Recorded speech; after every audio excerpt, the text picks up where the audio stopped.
নমস্কাৰ। আজি আমি ক্লাছ 4ৰ লেচন নাম্বাৰ 5 দ্য লেটাৰ নামৰ এটা কবিতা পঢ়িম।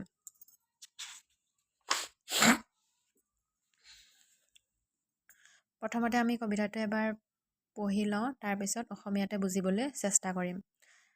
I am writing a letter to send by the post. It is to the person I care for the most.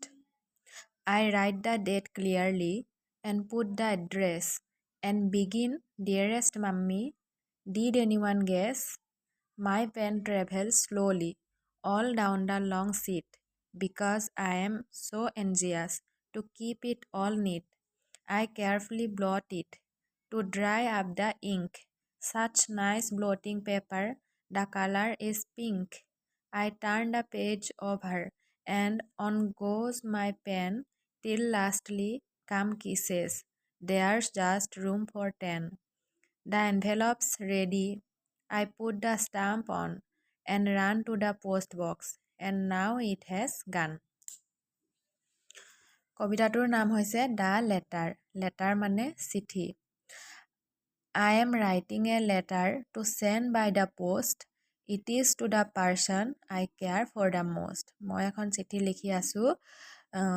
ডাকঘৰৰ জৰিয়তে চিঠিখন পঠাম আৰু চিঠিখন যালৈ পঠাম সেই ব্যক্তিজন মোৰ বহুত বেছি মৰমৰ বা বহুত বেছি সেই ব্যক্তিজনক মই কেয়াৰ কৰোঁ বা যত্ন কৰোঁ। I write the date clearly and put the address and begin, dearest mummy, did anyone guess? মই চিঠিখনত পৰিষ্কাৰকৈ মানে শুদ্ধকৈ তাৰিখটো লিখিছোঁ আৰু ঠিকনাটো লিখিছোঁ আৰু মৰমৰ মা বুলি আৰম্ভ কৰিছোঁ। তোমালোকে অনুমান কৰিব পাৰিছানে চিঠিখন কালৈ লিখিছে? চিঠিখন মাকলৈ লিখিছে। My pen travels slowly all down the long sheet because I am so anxious to keep it all neat.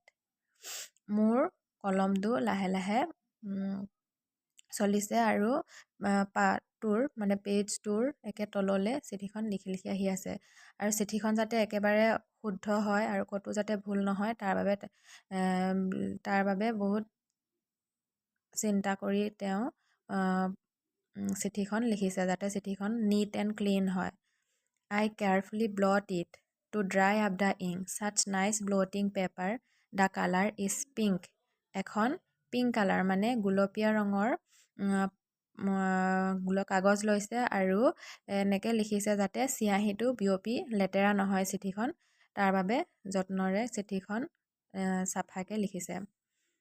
I turn the page over and on goes my pen till lastly come kisses. There's just room for 10. আৰু এটা পাতত লিখি শেষ হওঁতে পেজটো লুটিয়াই আকৌ নতুন এটা পাতত লিখিছে আৰু একেবাৰে শেষত মাকলৈ তেওঁ মৰমতে চুমা দি পঠাইছে, চিঠিখনতে দিছে। The envelope's ready. I put the stamp on and run to the post box and now it has gone. আৰু চিঠিখন লিখি হোৱাৰ পিছত এনভেলপ এটা সাজু কৰি এনভেলপত চিঠিখন ভৰাই তাৰ ওপৰত ষ্টাম্প এটা মাৰি ডাকঘৰত থকা এই পোষ্ট বক্সটোৰ ওচৰলৈ তাই গৈছে আৰু তাতে চিঠিখন ভৰাই মাকলৈ চিঠিখন পঠাই দিছে। Thank U.